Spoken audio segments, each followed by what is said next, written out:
After the consultation with the governor அப்படின்னு ரொம்ப தெளிவா போட்டிருப்பாங்க. இவங்க பேசுறாங்களே தவிர, ஆனால் இங்க என்ன நடக்கும்ன்றது நமக்கு தெரியும். அது நடக்கவும் செஞ்சது. ஒரு துணைவேந்தர் நியமனத்துல நீங்க யுஜிசி உடைய நாமினியை போடுங்க, ஏன்னா அதுதான் நாம்ஸ் அப்படின்னு கவர்னர் சொல்றாரு. நீங்க தமிழ்நாடு அரசு ஒரு யுஜிசி நாமினி இல்லாம லிஸ்ட் கொடுக்குது. இன்னைக்கு ஒரு 12 யூனிவர்சிட்டிக்கும் மேல இன்னைக்கு துணைவேந்தர்கள் இல்ல. அப்ப இந்த பிரச்சனை எப்பத்துல இருந்து ஆரம்பிக்குது அப்படின்னா, எப்போ டிஎம்கே கவர்மெண்ட் வந்ததோ அப்பத்துல இருந்து இந்த பிரச்சனை ஆரம்பிக்குது. கேன்சல் பண்ணதை எதிர்த்து சுப்ரீம் கோர்ட்டுக்கு போகுது 2 கவர்மெண்ட்டும். அந்த 2 கவர்மெண்ட்டுக்கும் சுப்ரீம் கோர்ட் சொன்னது என்ன? நீங்க செஞ்சது செல்லுபடியாகாது, கவர்னரோடது செல்லுபடியாகும். ஏன்னா நீங்க ஃபாலோ பண்ணது ஆஸ் பர் த நார்ம்ஸ் இல்ல, யூஜிசி நார்ம்ஸ்ல இல்ல, அதனால அவரோடது செல்லுபடி ஆகும் அப்படின்னு சொல்லிட்டு. கவர்னருடைய அந்த மீட்டிங்கை பத்தி சொன்னீங்க. உண்மையாகவே அந்த அந்த 3 பேர் யாருன்னு கூட எனக்கு தெரியுங்க. நம்ம இந்த எஜுகேஷன் துறையில இருக்கிறதுனால அந்த 3 பேர் யாரு அவர் சொன்னார் இல்லையா? அவங்க கவர்னர் ஒரு இடத்துல சொல்லியிருந்தாரு, நைட்டு 2 மணிக்கு போலீஸ் கதவை தட்டி வந்தாங்க அப்படின்னு சொல்லிட்டு. அவர், நான் திருமண பத்திரிகையை கொடுப்பதற்காக வந்தேன், நான் கொடுத்துட்டு காலையில இறங்கி போயிருவேங்கன்னு சொல்லி. ஒரு ஜேர்னலிஸ்டுக்கே அந்த மாதிரி ஒரு நிலைமைதான் இருந்திருக்கு. இதை தாண்டி இன்னைக்கும் அவங்க எப்படி பேசிக்கிட்டு இருக்காங்க அப்படின்னா, சமூகம் அப்படின்றது இதுல இருந்து தெரியுது. பிரிவினைவாதத்திற்கு முக்கியமான காரணம் திமுகவினர் சனாதன தர்மத்தை வைரஸோட கம்பேர் பண்ணுவாங்க. வேற ஒரு இடத்துக்கு போய் வேற ஒரு கம்யூனிட்டி தவறாக பேசுவார்கள். அவர்களுக்கு எங்கெல்லாம் தேவை இருக்கிறதோ அங்கெல்லாம் அந்த கம்யூனிட்டி சாதகம்னு சொல்லிப்பாங்க. எங்கெல்லாம் தேவை இல்லையோ அங்கெல்லாம் இந்த மாதிரி அவதூறு பேச்சுகள் மட்டும்தான் அவரோட வார்த்தை பயன்பாடு. இதை தாண்டி இன்னொன்னு என்ன தெரிவிக்குது அப்படின்னா, திமுகவின் தலைமை இல்ல திமுகவில் இருக்கும் மூத்த தலைவர்கள் இல்ல திமுகலையும் நல்லவர்கள் இருக்காங்க. அவர்கள் இந்த மாதிரி தவறுகள் நடக்கும்போது அந்த கேள்வி கேட்காம இருக்காங்க பாருங்க. அப்போ அந்த மாதிரி தவறு செய்வர்களை ஆதரிக்கிறது போல் ஆகும். அதனால திரும்பி திமுகல போய் சேர்ந்திருக்கவங்க இல்ல அங்க இருக்க தமிழ்நாடு எக்ஸ்பர்ட்ஸ்ல கம்மியா போயிட்டாங்களா? அப்போ இங்க எதற்காக நாம கவலைப்பட்டோமோ, எந்த அதிகாரம் உங்க கைக்கு போனா அது துஷ்பிரயோகம் செய்யப்படும் நினைச்சோமோ அத சர்ச் கமிட்டில இருந்தே ஆரம்பிக்கிறாங்க. அதுல உங்களுக்கு நாமினியையும் போடல. அப்ப நான் ரொம்ப வருத்தப்பட்டுட்டே இருந்தேன். நான் மெய்யப்பன் ராமசாமி சார் கூட தெரியும், நான் சொல்லிட்டே இருந்தேன், சார் நீங்க எல்லாம் ஏதாவது ஸ்டெப்ஸ் எடுக்க கூடாதா அப்படின்னு சொல்லிட்டு. பட் அழகா இடைக்கால தடை வந்தது. உண்மையிலேயே இது ஒரு முழு நிவாரணமாக மாறணும். ஆனால் இது இப்போதைக்கு கிடைச்சிருக்கக்கூடிய ஒரு மன நிம்மதி. சிடிவி நேயர்களுக்கு வணக்கம். எதிர்வினை நிகழ்ச்சியில் சந்திப்பதில் மகிழ்ச்சி. துணைவேந்தர் நியமன சட்ட திருத்தத்துக்கு தடை, ஹைகோர்ட் ஒரு தீர்ப்பு, இடைக்கால தடை கொடுத்திருந்தது. இது குறித்து மெயின் ஸ்ட்ரீம் ஊடகங்கள் விவாதம் நடத்தும் அப்படின்னு பார்த்தோம்.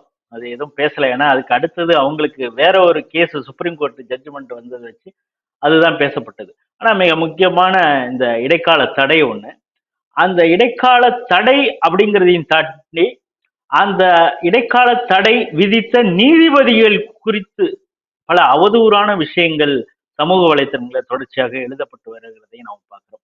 இது குறித்து விரிவாக பேசுவதற்காக நமது அரங்கத்திற்கு காணொளி வாயிலாக இணைகிறார்கள் கல்வியாளர், நம்ம ஸ்ரீ டிவிக்கு மிகவும் அறிமுகமான காயத்ரி சுரேஷ் அவர்கள்.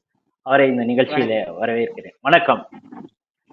மெயின் ஸ்ட்ரீம் ஊடகத்திலே தொடர்ச்சியாக பல விவாத நிகழ்ச்சிகளே கலந்து கொண்டு சிறப்பாக தன்னுடைய பங்களிப்பை செய்து வருகிற அட்வொகேட் ராமசாமி அவர்கள் நம்மோடு இணைகிறார். வணக்கம். வணக்கம்.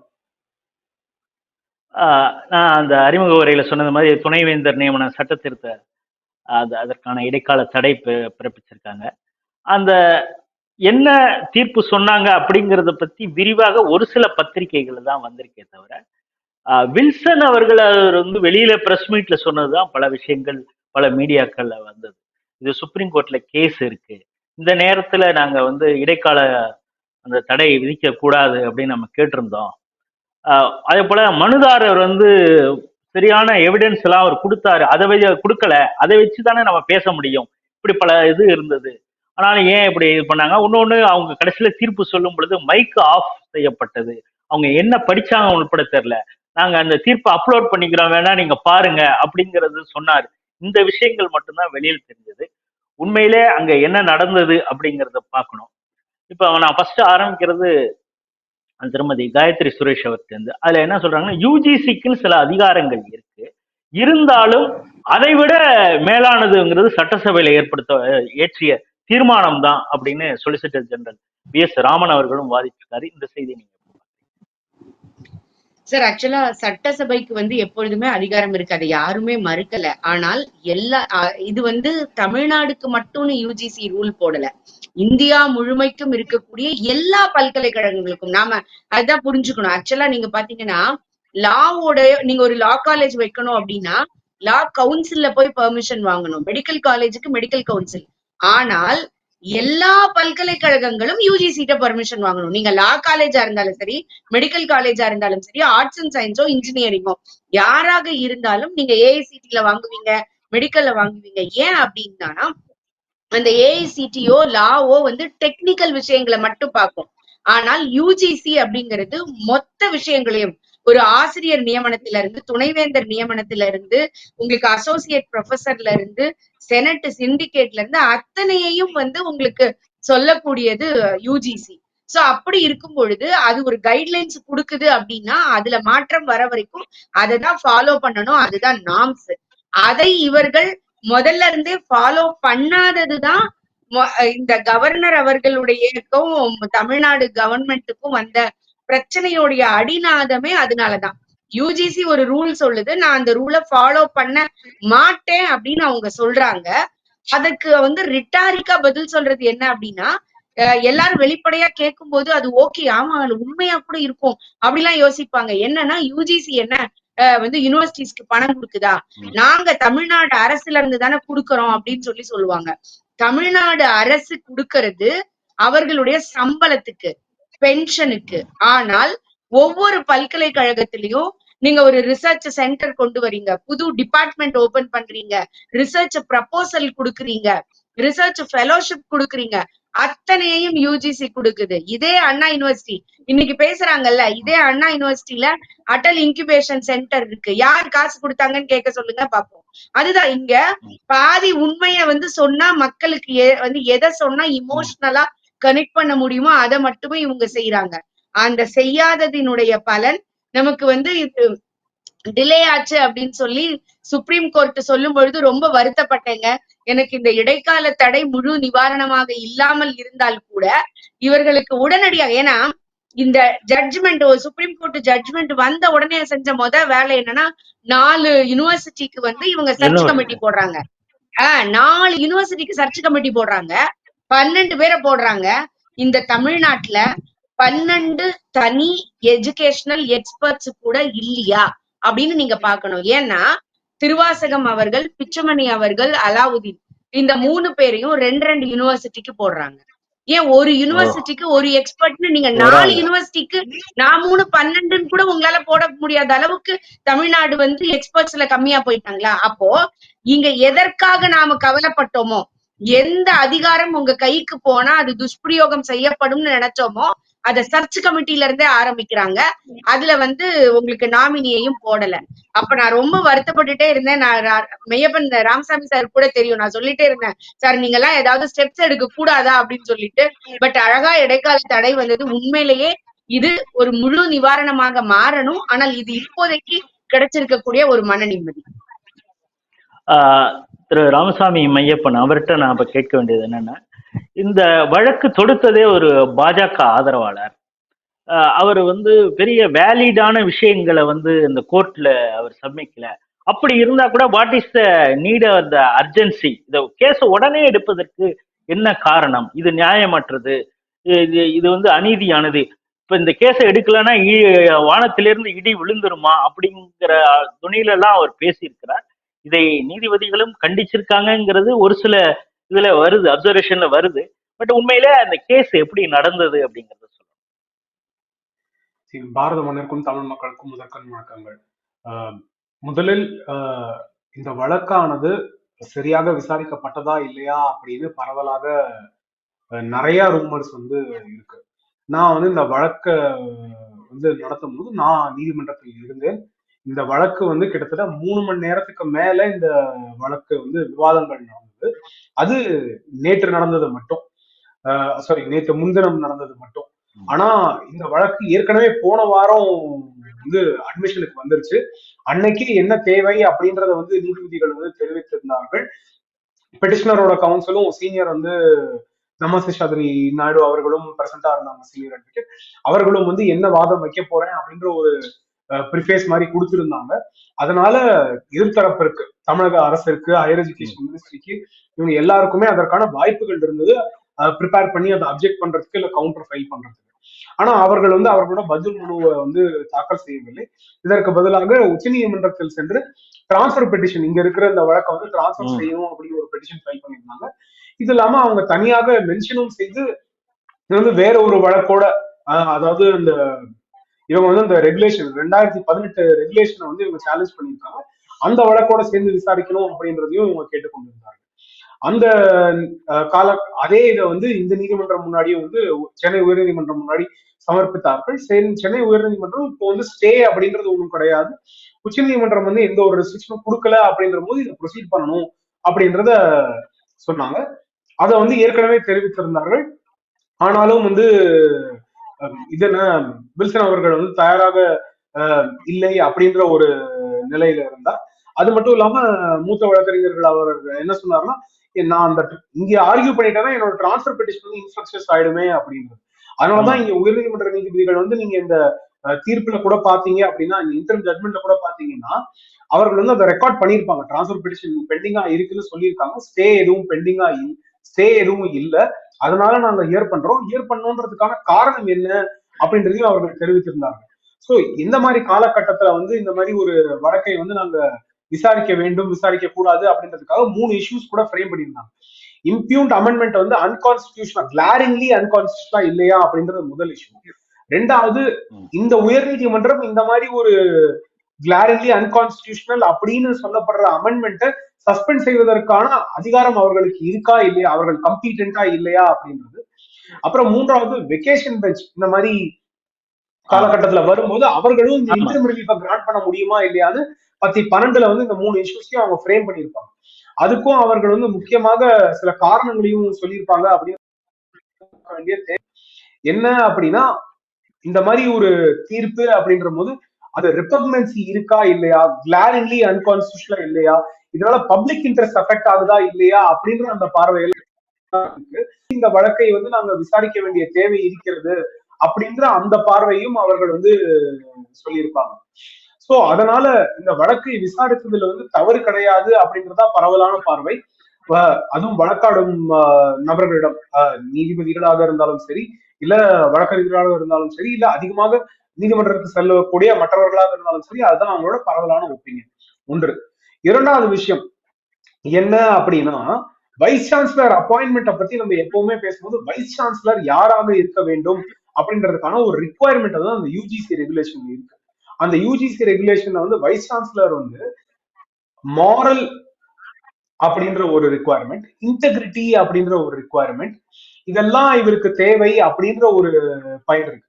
So a person possessing the highest level of competence, integrity, morals and institutional commitment is to be appointed அப்படின்ற போது அந்த ப்ராசஸே சரியா இருக்கணும். ஏன்னா அந்த நபர் சரியாக இருக்கணும், அந்த ப்ராசஸ் சரியா இருக்கணும் அப்படின்ற தேவை இருக்கிறது. அதனால இப்போ வந்து இடைக்கால இதனை ஸ்டே கொடுக்கறதுக்கான தேவை இருக்கிறது அப்படின்றது சென்னை உயர்நீதிமன்றம் அறிவித்திருக்கிறாங்க.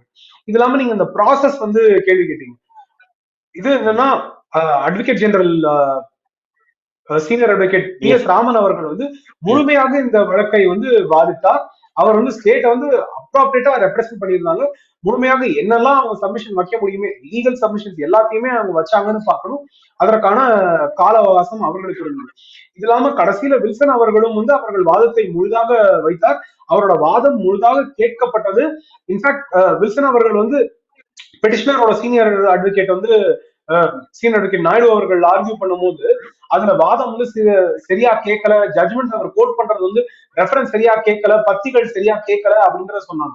அதை வந்து நீதிபதி அவர்கள் மாண்புமிகு வி லட்சுமிநாராயணன் அவர்கள் அந்த எதெல்லாம் கோட் பண்ணப்பட்டது, எதெல்லாம் விடப்பட்டது, சரியா கேட்கல அப்படின்றது அவர்கள் தெளிவுபடுத்துவதற்காக அவர்களே கூட அதை வந்து மறுபடியும் படித்து காமித்தார். அதற்கு பின்னர் சீனியர் அட்வொகேட் வில்சன் அவர்கள் அவர்களோட பதில்வாதத்தையும் வைத்தார்கள். சோ அவர்கள் வந்து மெமோவாகவும் அதை ஃபைல் பண்ணியிருந்தாங்க, அதெல்லாம் பதில்வாதமும் வைத்தார்கள் அப்படின்னு பார்க்க வேண்டியது இருக்கு. அதனால அனைத்து தரப்பினருமே சரியாக கேட்கப்பட்டார்கள். இன்ஃபேக்ட் யூஜிசியை ரெப்ரசென்ட் பண்ணி senior advocate additional solicitor general A R Srinivasan Sundaresh Sundaresan அவர்களும் சுந்தரேஷ் சுந்தரேஷ் அவர்களோட வாதத்தை வைத்தார்கள் அப்படின்னு பார்க்க வேண்டிய தேவை இருக்கிறது. அதனால அதுல யாரையுமே சரியாக கேட்கல, சரியான வாய்ப்பு கொடுக்கல அப்படின்னு சொன்னா அது சரி கிடையாது. அது அங்கிருந்த அனைவருமே கேட்டிருந்தார்கள். பல ஜேர்னலிஸ்டுமே அங்க பிரசண்டா இருந்தாங்க அப்படிங்கிற தேவை. இது இன்னைக்கு எல்லாமே பிசில நடக்குது. அதனால அப்சர்வ் பண்றதுக்கான பலருக்குமே அந்த வாய்ப்பு இருந்தது. அதனால எல்லாருமே அங்க இருந்தாங்க அப்படின்றதுதான். நீதிபதிகள் அதற்கு பின்னர் 3 மணி நேரத்துக்கு மேல, குறைஞ்சபட்சம் 3 மணி நேரம் எல்லாரையுமே கேட்டதுக்கு பின்னால் அவர்கள் தீர்ப்பையுமே நீதிமன்றத்திலேயே தெரிவித்து விட்டார்கள். சோ அப்படின்றதுதான். அதற்கப்புறம் ஆர்டரையும் சைன் பண்ணி அன்னைக்கு டெலிவரி பண்ணிட்டாங்க அப்படின்னு நான் நினைக்கிறேன். சோ அதனால யாருமே ப்ரொசீஜர் அடாப்ட் பண்ணது சரி கிடையாது, பிரின்சிபல் நேஷனல் ஜஸ்டிஸ் வயலேட் ஆயிடுச்சு, இல்ல சரியான வாய்ப்பு கிடைக்கல அப்படின்லாம் சொன்னாங்கன்னா இது வெறும் பொலிட்டிக்கல் நரேஷனுக்காகவோ இல்ல மக்களுக்காகவோ இல்ல மீடியாக்காகவோ சொல்லப்பட்டதாக இருக்கலாம். ஆனா உண்மையில நடந்த விஷயம் இதுதான். அதாவது தெளிவாக அனைவருமே வாழ்த்தார்கள். அதற்கு பின்னர் நீதிபதிகள் அவர்களோட தீர்ப்பை கொடுத்தாங்க. இப்போ இந்த விஷயத்துல காயத்ரி மேடம் கேட்கணும். அந்த PS ராமன் அவர்கள் வாதிட்ட பொழுது அவர் என்ன சொல்லியிருக்காருன்னா, நாங்க அந்த சட்டசபையில ஏற்படுத்திய அந்த தீர்மானம் அது அடிப்படையில தான் இப்ப கேஸ் போகுது. இப்ப அதுல அவங்க குறிப்பிட்டா நாங்க வேந்தர் என்பவர் கவர்னர் இல்லைன்னு எந்த இடத்துலயும் குறிப்பிடல. அதாவது இந்த துணைவேந்தரை நியமிக்கக்கூடிய அதிகாரத்தை மட்டும்தான் அரசுக்கு நாங்க மாத்தி இருக்கிறோம் அப்படிங்கிறாரு. உண்மையில அந்த டெக்னிக்கல் விஷயம் என்ன? இல்ல ஆக்சுவலா அத அவங்க சொல்றது கரெக்ட் தான். இதை மட்டும்தான் மாத்திருக்கோம் அப்படின்னு சொல்றது. ஆனால் அங்கதான் பிரச்சனை ஸ்டார்ட் ஆகும் அப்படின்னு சொல்றோம். ஏன்னா எந்த இடத்துல தலைமை கரெக்டா இல்லையோ அந்த இடத்துலதான் நமக்கு பிரச்சனைகள் ஸ்டார்ட் ஆகும். இதற்கு அவர்கள் உதாரணமாக சொல்றது குஜராத்தை சொல்லுவாங்க. குஜராத்ல கூட பாருங்க, உங்களுக்கு துணைவேந்தர்களை ஸ்டேட் கவர்மெண்ட் தான் நியமிக்குது அப்படிம்பாங்க. ஆனால் நீங்க குஜராத்தோட வெப்சைட்ல ஓபன் பண்ணி நீங்க பாருங்க, after the consultation with the governor அப்படின்னு ரொம்ப தெளிவா போட்டிருப்பாங்க. இவங்க பேசுறாங்களே தவிர, ஆனால் இங்க என்ன நடக்கும்ன்றது நமக்கு தெரியும். அது நடக்கவும் செஞ்சது. ஒரு துணைவேந்தர் நியமனத்துல நீங்க யூஜிசி உடைய நாமினியை போடுங்க, ஏன்னா அதுதான் நாம்ஸ் அப்படின்னு கவர்னர் சொல்றாரு. நீங்க தமிழ்நாடு அரசு ஒரு யூஜிசி நாமினி இல்லாம லிஸ்ட் கொடுக்குது. இன்னைக்கு ஒரு 12 யூனிவர்சிட்டிக்கும் மேல இன்னைக்கு துணைவேந்தர்கள் இல்ல. அப்ப இந்த பிரச்சனை எப்பத்துல இருந்து ஆரம்பிக்குது அப்படின்னா, எப்போ டிஎம்கே கவர்மெண்ட் வந்ததோ அப்பத்துல இருந்து இந்த பிரச்சனை ஆரம்பிக்குது. 1 or 2 யூனிவர்சிட்டிஸ்க்கு மட்டும்தான் இந்த நாம்ஸ் வர்றதுக்கு முன்னாடி உள்ளது நடந்ததே தவிர, இந்த நாம்ஸ் வந்த பிறகு உள்ள எல்லாமே அப்படிதான் நடந்து இந்த பிரச்சனையாகி ஸ்டாப் ஆயிடுச்சு அப்படிங்கறத நம்ம பாக்குறோம். அப்போ இங்க பிரச்சனையே துணைவேந்தர்களை நியமனம் செய்யறது. ஏன்னா ஒரு துணைவேந்தர் தான் ஒரு என்ன டிபார்ட்மெண்ட் வருதுங்கிறதுல இருந்து, என்ன பில்டிங் கட்டுறதுங்கிறதுல இருந்து, யாருக்கு என்ன உரிமம் கொடுக்கறதுங்கிற சிண்டிகேட் இருக்குது, செனட் இருக்குது. ஆனால் கூட அல்டிமேட்டா எல்லாம் முடிச்சு ஃபைனல் சைன் போடுறது யாருன்னா விசி தான். அப்போ அந்த விசி நாம் சொல்லும் நபராக இருந்தால், நம்ம இதுக்குள்ள இருந்தாங்க அப்படின்னு சொன்னா, அப்ப அங்க என்னெல்லாம் நடக்கலாம் அப்படிங்கிறது இவர்களுடைய எண்ணமாக இருக்குது. இது எந்த கவர்மெண்ட்டையும் நான் சொல்றேன். நான் இது டிஎம்கே ஏடிஎம்கேன்னு சொல்லல. அரசியல்வாதிகள் கையுக்குள்ளார கல்வித்துறை போகக்கூடாது, ஒரு அப்பொலிட்டிக்கல் பர்சன் கிட்ட இருக்கணும் அப்படின்றதுனாலதான் நம்மளோட கான்ஸ்டிடியூஷனோட அழகு ரொம்ப அழகுங்க. ஒண்ணு அதாவது நீ தனியா எந்த முடிவு எடுக்க கூடாது. அப்ப உனக்கு ஒரு லிங்க், அடுத்த லிங்க்ன்னு சொல்லிட்டு அவ்வளவு அழகா செயினா நம்ம செஞ்சு வைக்கிறோம். நீங்க இப்ப கவர்னருக்கு யாருங்க பதவி பிரமாணம் செஞ்சு வைப்பாங்க? இன்னைக்கு ஜனாதிபதிக்கு யாரு பதவி பிரமாணம் செஞ்சு வைக்கிறாங்க?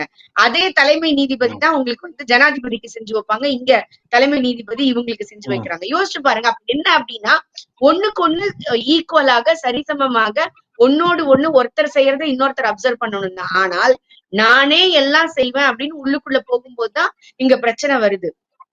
எந்த கவர்மெண்ட்லயும் இல்லாத தமிழ்நாடு கவர்மெண்ட்ல மட்டும்தான் பாரதியார் யூனிவர்சிட்டியில சிட்டிங் வைஸ் சான்சலர் கைது செய்யப்பட்டார். நாம அதை மறந்துட முடியாது. எதுக்காக? ஊழலுக்காக கைது செய்யப்பட்டார். இவர்கள் எல்லாரும் ஜெகநாதன் அவர்களை துணைவேந்தர பெரியார் யூனிவர்சிட்டிக்கு சொல்லுவாங்க. இப்ப வரைக்கும் அவர் செஞ்சதை இவங்களால ப்ரூவ் பண்ணவே முடியல. அரசியல் காழ்ப்புணர்ச்சி அப்படின்னு சொல்றது அதுதான். அதே மாதிரிதான் சூரப்பாவை செஞ்சாங்க. என்னன்னா, நான் சொல்ற ஆளை நீ போடலைன்னா நான் தொல்லை பண்ணுவேன், உன்னை பிரச்சனை பண்ணுவேன். அப்போ இன்னைக்கு அதாவது துணைவேந்தர்களை நியமிக்கும் அதிகாரம் அப்படின்னு சொன்னால் கூட அவ்வளவு அழகா 3 பேருக்கும் செப்பரேட் பண்ணி கொடுக்குறாங்கங்க. யூனிவர்சிட்டியோட ஒரு நாமினி இருக்கிறாங்க, உங்களுக்கு வந்து கவர்மெண்ட் சைட்ல இருந்து ஒருத்தங்க இருக்கிறாங்க, உங்களுக்கு வந்து இந்த கவர்னர் சைட்ல இருந்து ஒருத்தங்க இருக்கிறாங்க. அப்போ ஆட்டோமேட்டிக்காவே நீங்க பாத்தீங்கன்னா கவர்மெண்ட் அண்ட் யூனிவர்சிட்டி எப்போதுமே ஒத்து போயிடுவாங்க. ஏன்னா நீங்க கவர்மெண்ட் கீழே தான் இருக்கிறீங்க, சம்பளம் நீங்க தான் வாங்கணும். ஆனால் கூட ஒரு கவர்னர் நியமித்த நபர் அங்க ஏதாவது தப்பு நடந்ததுன்னா சொல்லி காமிக்கலாம், இத வந்து வெளிக்கொண்டு வர முடியும். அதற்காக தான் இப்படி ஒரு லிங்க வந்து கொடுத்திருக்கிறாங்க. ஆனால் நான் எதையும் செய்ய மாட்டேன், நான் சொல்றதை செய்யணும் அப்படிங்கிறதுதான் இங்க பிரச்சனைக்கு காரணம். இந்த துணைவேந்தர்கள் அப்படிங்கிறது வந்து இங்க கவர்னர் கிட்ட இருந்து மாறும் பொழுது அது அரசியலாக்கப்படும். அது நடக்க கூடாது அப்படிங்கிறது தான் நம்ம எண்ணம். அதற்காகத்தான் இங்க இடைக்கால தடை அப்படிங்கறத நான் வந்து நினைக்கிறேன். சரி, இப்ப இந்த சமகாலத்துல இந்த கேஸ் நடந்து கொண்டு இருக்கும் பொழுது கேரளால ஆரிஃப் முகமது கான் அவர்கள் மேதகு ஆளுநராக அங்க இருக்கும் பொழுது அவர் அப்பாயிண்ட் பண்ண பல விசிஸ வந்து அந்த அப்பாயின்மெண்ட்டை கேன்சல் பண்ணியிருக்காங்கிற அந்த விஷயத்தையும் பார்க்கும் பொழுது தமிழக அரசு எடுக்கக்கூடிய பல லீகலாக எடுக்கக்கூடிய நடவடிக்கை சரியோ அப்படிங்கிறது மாதிரி தோணுது. சொல்றீங்க, நான் இன்னும் 2 யூனிவர்சிட்டி சொல்றேன். பஞ்சாப் யூனிவர்சிட்டியும் சரி, வெஸ்ட் பெங்கால் யூனிவர்சிட்டியும் சரி, இந்த 2 பல்கலைக்கழகங்களையுமே நீங்க பாத்தீங்கன்னா நம்ம தமிழ்நாடு அரசு மாதிரி அவங்க டைரக்டா ரூல்ஸ ஃபாலோ பண்ணாம வைஸ் சான்சலர் அப்பாயிண்ட் பண்ணாங்க. அப்ப வைஸ் சான்சலர் அப்பாயிண்ட் பண்ணும்போது அத வந்து கவர்னர் கேன்சல் பண்றாரு. கேன்சல் பண்ணதை எதிர்த்து சுப்ரீம் கோர்ட்டுக்கு போகுது 2 கவர்மெண்ட்டும். அந்த 2 கவர்மெண்ட்டுக்கும் சுப்ரீம் கோர்ட் சொன்னது என்ன, நீங்க செஞ்சது செல்லுபடியாகாது, கவர்னரோடது செல்லுபடியாகும். ஏன்னா நீங்க ஃபாலோ பண்ணது ஆஸ் பர் த நார்ம்ஸ் இல்ல, யூஜிசி நார்ம்ஸ்ல இல்ல, அதனால அவரோடது செல்லுபடி ஆகும் அப்படின்னு சொல்லிட்டு. இப்பயும் நான் வந்து கேரளா யூனிவர்சிட்டியோடது நான் என்ன கேள்விப்படுறேன் அப்படின்னு சொன்னா, இந்த செனட் வந்து ஒரு ப்ரப்போசலை கொடுக்குது. அந்த ப்ரப்போசல் வந்து உங்களுக்கு வைஸ் சான்சலர் அக்செப்ட் பண்றாரு. அதுக்கு முன்னாடி இந்த அப்பாயின்மெண்ட் வருது. சோ அந்த நார்ம்ஸ வந்து இது ஃபுல்ஃபில் பண்ணலங்கிறதுனால கேன்சல் பண்றாங்க. இப்ப திரும்பவும் அந்த என்ன மினிமம் குவாலிபிகேஷன் கேட்டிருக்காங்களோ அதோட திரும்பவும் சர்ச் கமிட்டி வச்சு அது நடக்குது அப்படிங்கறது தான் நம்ம பாக்குறோம். அதே கேரளா கவர்மெண்ட் ஒரு நோட்டிபிகேஷன் கொடுக்குறாங்க ஃபேக்கல்டிக்குள்ளார, கேம்பஸுக்குள்ளார நீங்க ஒரு நோட்டீஸ் டிஸ்ட்ரிபியூட் பண்றதா இருந்தாலும் இல்ல ஒரு வீடியோவோ இல்ல எதாவது நீங்க டிஸ்ட்ரிபியூட் பண்றதா இருந்தா it should not be against the state policy or norms. அப்படி இருக்க கூடாது, அப்படி இருந்ததுன்னா அவங்க மேல நடவடிக்கை எடுப்போம் அப்படின்னு சொல்லிட்டு அப்படியே விட்டுட்டாங்க. அப்ப நீங்க வந்து சென்ட்ரலுக்கு எதிராக நீ பேசலாமா? ஏன்னா அங்க எஸ்எஃப்ஐ ஆக இருக்கட்டும் இல்ல மற்ற மாணவர்கள் அமைப்பாக இருக்கட்டும், முழு இடதுசாரி அமைப்புகளுமே சென்ட்ரல் கவர்மெண்ட்டுக்கு எகெயின்ஸ்ட் தான் தெரியும். நீங்க தான் சமூக நீதி பேசக்கூடியவங்க, லேபர் பக்கம் நிக்கக்கூடியவங்க. ஆனால் இன்னைக்கு நீங்க என்ன சொல்றீங்க, இந்த எம்ப்ளாயீஸ் வந்து ஒரு கருத்தை எதிர்கருத்தாக மாநில அரசுக்கு எதிராக தெரிவித்தால் தவறு, ஆனால் மத்திய அரசுக்கு எதிராக தெரிவிச்சா பரவாயில்ல. இப்படிதான் இன்னைக்கு இங்க இருக்கக்கூடிய ஸ்டேட் கவர்மெண்ட் எல்லாம் இருக்கு. அதனாலதான் பிரச்சனை வருது.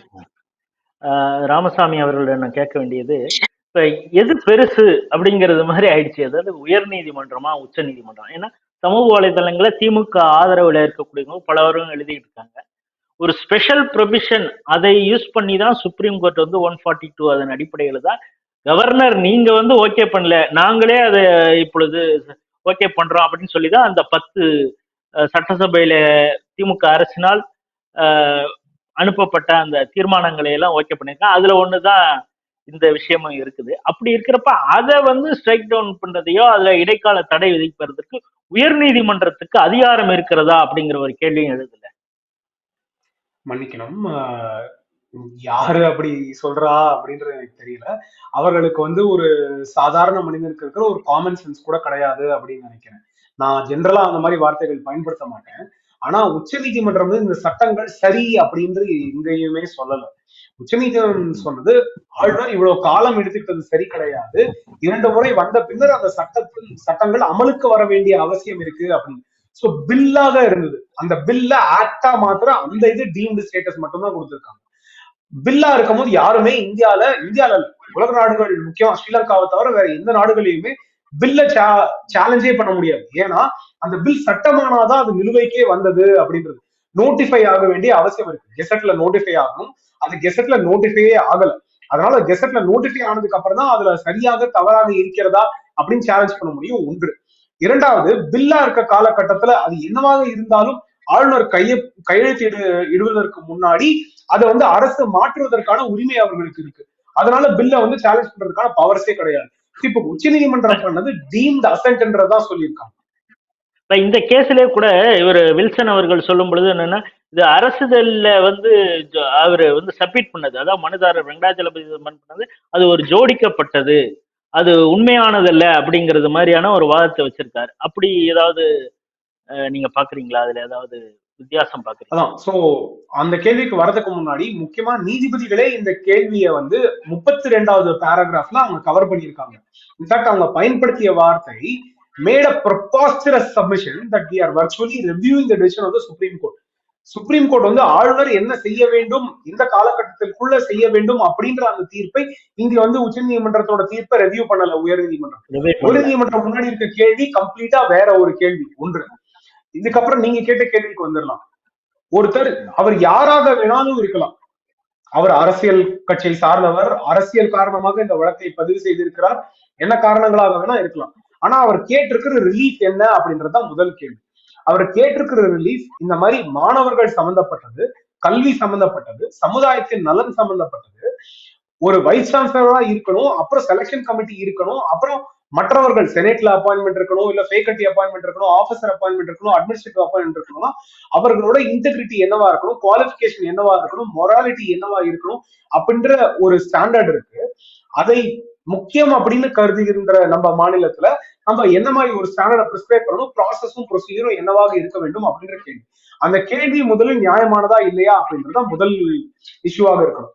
அதற்கு பின்னர் அதை வந்து ஃபைல் பண்ணவங்க வந்து சரியான ப்ரொசீஜரும் ப்ராசஸும் ஃபாலோ பண்ணியிருக்காங்களா இல்லையா, இது ரெண்டுலையுமே வந்து நெகட்டிவ் கிடையாது. இதை யாருமே மாற்று கருத்து சொல்ல முடியாது.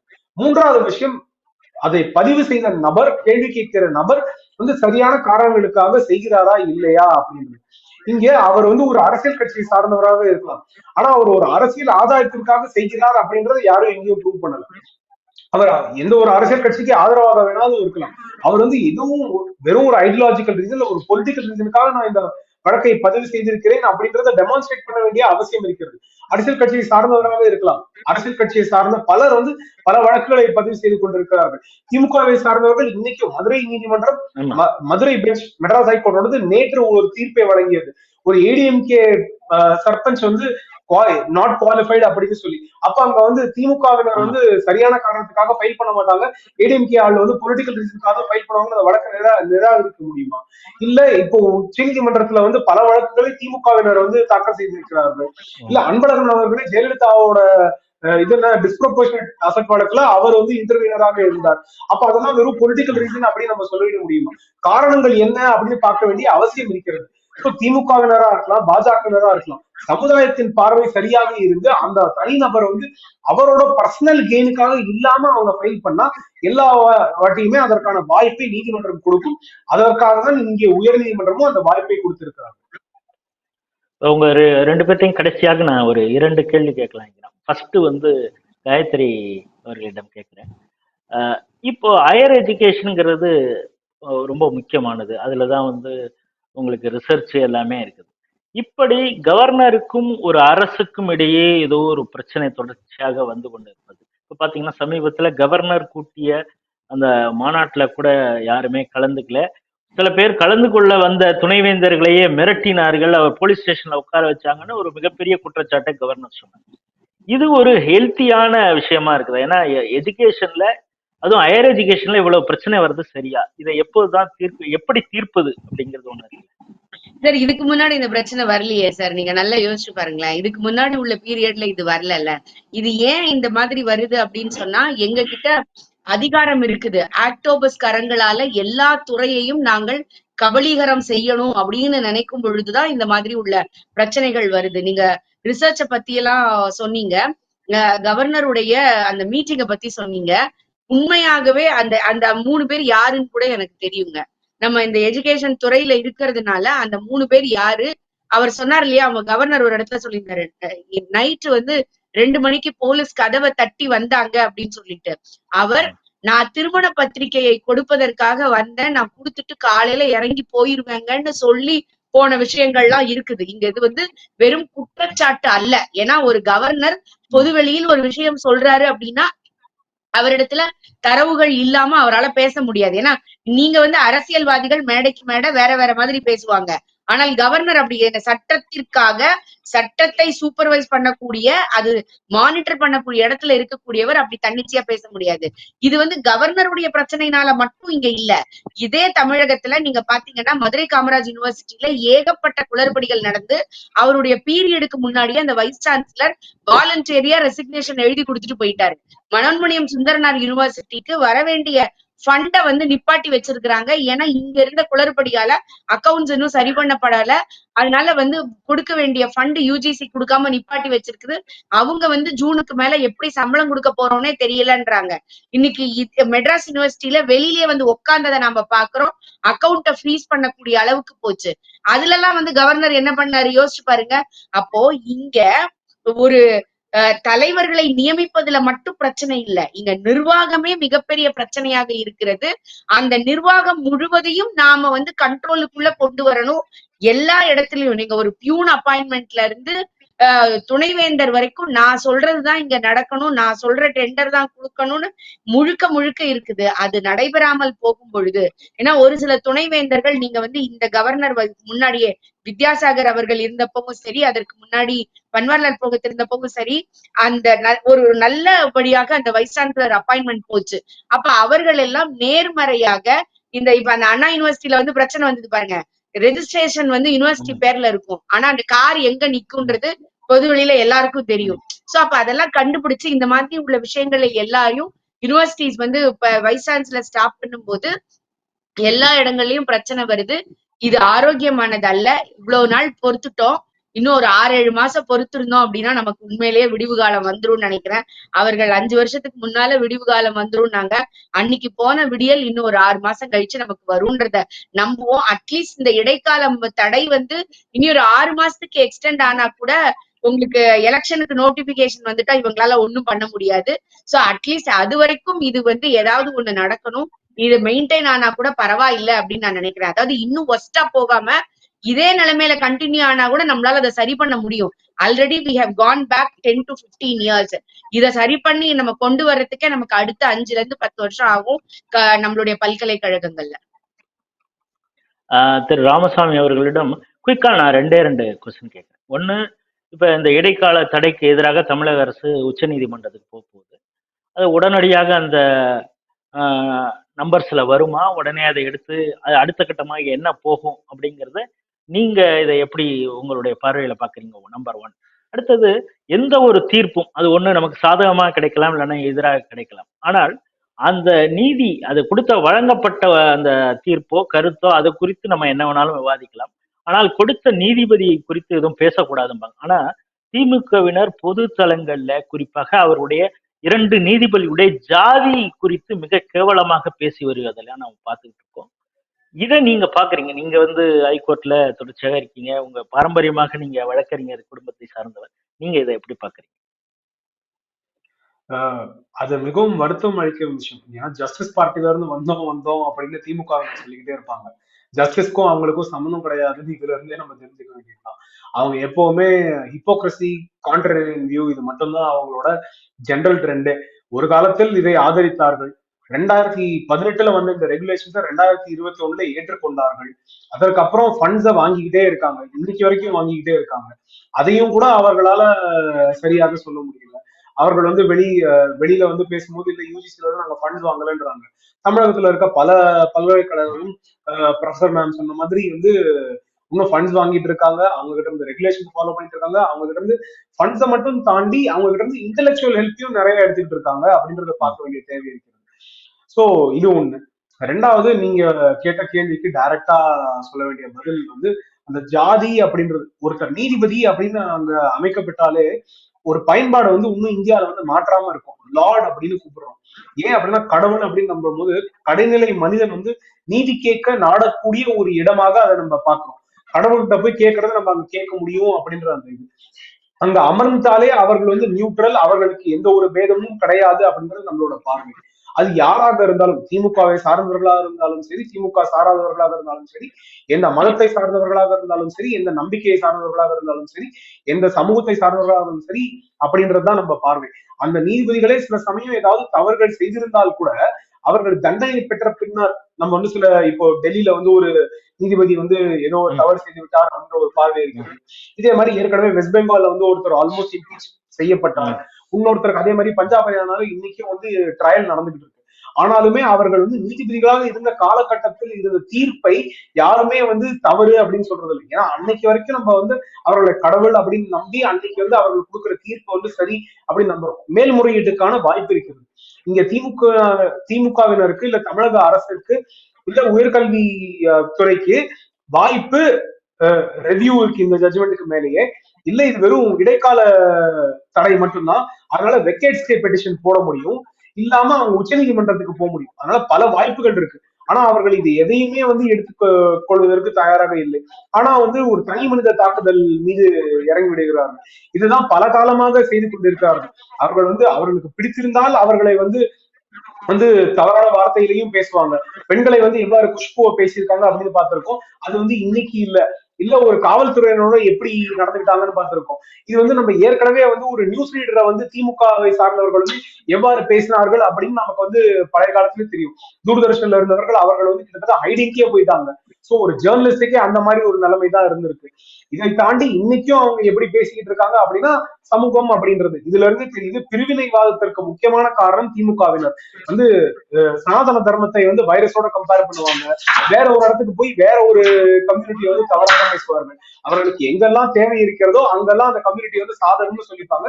எங்கெல்லாம் தேவை இல்லையோ அங்கெல்லாம் வந்து இந்த மாதிரி அவதூறு பேச்சுகள் மட்டும்தான் அவரோட வார்த்தை பயன்பாடு. இதை தாண்டி இன்னொன்னு என்ன தெரிவிக்குது அப்படின்னா, திமுகவின் தலைமை இல்ல திமுகவில் இருக்கும் மூத்த தலைவர்கள் இல்ல திமுகலையும் நல்லவர்கள் இருக்காங்க. அவர்கள் வந்து இந்த மாதிரி தவறுகள் நடக்கும்போது அந்த கேள்வி கேட்காம இருக்காங்க பாருங்க. அப்போ அந்த மாதிரி தவறு செய்வர்களை ஆதரிக்கிறது போல் ஆகும். அதனால திரும்பி திமுகல போய் சேர்ந்திருக்கவங்க இல்ல அங்க இருக்க கடைநிலை மனிதர்கள் என்ன பண்ணுவாங்கன்னா இதையே தவறாக ஒன்னும் பேசுறதை கண்டினியூ பண்ணுவாங்க அப்படின்னு பாக்குறேன். அந்த மாதிரி பிரச்சனை இருக்கும் அப்படின்றதுனால நம்ம வந்து என்ன தேவை இருக்கிறதோ, திமுக வந்து ஒரு நார்மல் நல்ல பொலிட்டிக்கல் பார்ட்டி, நாங்க வந்து தமிழ்நாட்டை நல்ல நாடாக்க வேண்டும் அப்படின்னு நினைக்கிறோம், இல்ல விடியல் ஆட்சி கொடுக்கணும் அப்படின்னு நினைக்கிறோம்னா இந்த மாதிரி எல்லாமே பப்ளிக்கா அவங்க கண்டிக்கணும். அவர்களோட தலைவர் ஸ்டாலின் அவர்கள் முதலமைச்சராக இருக்காங்க, இன்னைக்கு ஹோம் மினிஸ்டரா இருக்காங்க, எஃப்ஐஆர் ஃபைல் பண்ணணும், இவங்க எல்லாரையுமே அரெஸ்ட் பண்ணணும், அவங்களே இண்டிபெண்டா அவங்க மேல ஆக்ஷன் எடுக்கணும். அப்படி இல்லாட்டி இந்த அரசு வெறும் பயஸ்டான அரசு, தனியாக திமுகவினருக்காக மட்டும் நடக்கின்ற ஆட்சி அப்படின்னு பார்க்க வேண்டிய தேவை இருக்கு. இந்த துணைவேந்தர் நியமன சட்ட திருத்தம் இடைக்கால தடை குறித்து மிக விரிவாக இப்ப நம்ம விவாதிச்சிருக்கோம். இதை பார்க்கக்கூடிய நேயர்களுக்கு ஓரளவு தெளிவு பிறந்திருக்கும் அப்படின்னு நினைக்கிறோம். இது இடைக்கால தடை தான், உச்ச நீதிமன்றம் அவர் செல்வதற்கான வாய்ப்பு இருக்கிறதுன்னு அட்வொகேட் ராமசாமி அவர்களும் சொல்லியிருக்காங்க. ஆனா அந்த யூஜிசி என்னெல்லாம் செய்துக்கிட்டு அதனுடைய நிதி கிடைக்கிறதா, எப்படிப்பட்ட அதோடைய யூஜிசி கொடுக்கக்கூடிய நிதி எப்படியெல்லாம் செலவு செய்கிறார்கள் அப்படிங்கிற தகவலையும் காயத்ரி அவர்கள் மிக விரிவாக சொன்னாங்க. கேரளால எப்படி நடக்குது, தமிழகத்தில் எப்படி இருக்கு, ஹையர் எஜுகேஷன் இங்க எந்த அளவுக்கு கீழாக கொண்டு செல்வதற்கான வேலைகளை எல்லாம் திமுக எப்படி செய்து கொண்டிருக்கிறது மிக விரிவாக பேசியிருக்காங்க. மீண்டும் ஒரு நல்ல நிகழ்ச்சியில சந்திப்போம். அதுவரை உங்களிடமிருந்து விடைபெறுகிறோம். இந்த நிகழ்ச்சியிலே கலந்து கொண்ட 2 ஆளுமைகளுக்கும் எங்களுடைய நன்றியை தெரிவிக்கிறோம்.